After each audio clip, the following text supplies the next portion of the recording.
Hey, how you doing? So today, Daily Fit, Sam here with Daily Fit. We're gonna do an upright row, okay? It's been a little bit since I've been with you and sharing some videos, some exercises. So today, again, the upright row, the movement I'm gonna show, you're working mainly the front delt, okay? A lot of times this gets demonized, or it has been in the fitness space for quite a while.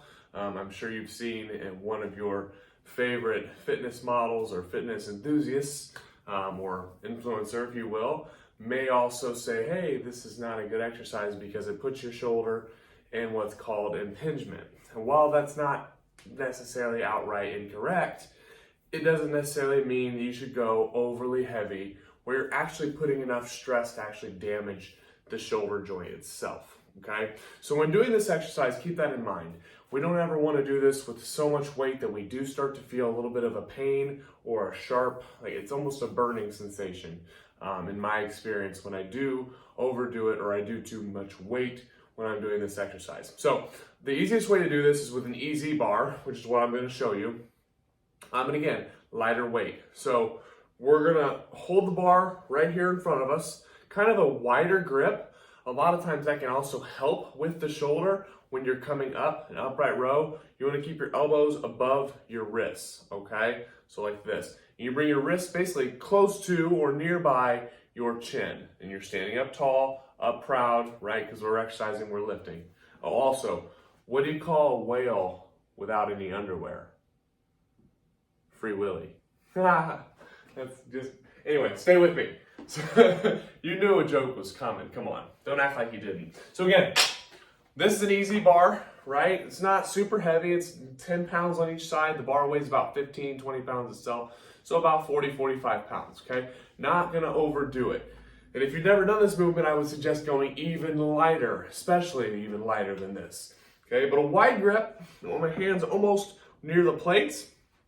And all I'm going to do, I'm going to keep the EZ bar close to my belly, close to my chest as I come up and bring my hands basically to my chest, okay? Now, when I'm using, and that works really well because your hands are a little bit wider, you're going to feel it a little bit different on more, maybe also, you're still your front, but you're going to feel it more in your medial delt, the middle part of your delt, where if you would do a lateral raise, for example, that's the muscle you're primarily working. Now, if you don't use an EZ bar, you can use a kettlebell.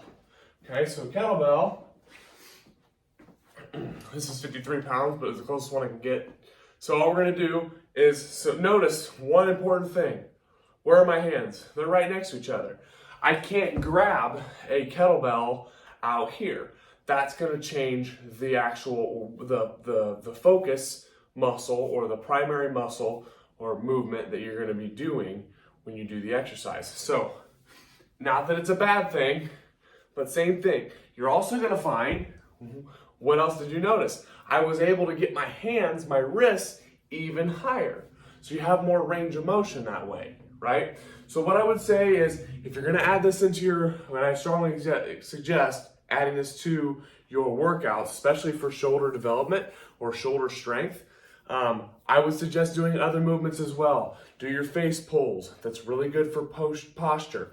Okay, you want to keep your shoulders back, hands back, because again, if you do this all the time, or if this is the majority of your shoulder workouts, that can start to get some imbalances and a lot of that warm and kind of a bad sensation, a sharp pain sensation in your shoulder that you don't want, okay? So I would say if you're gonna start doing these, just mix it up a little bit. Go narrower, use a kettlebell, use a dumbbell, but if you use an EZ bar, try a wider grip. Just again, hit your anterior medial delt a little bit differently or in a different plane of motion, okay? So I hope you guys enjoyed today's video. I will be back with more very soon.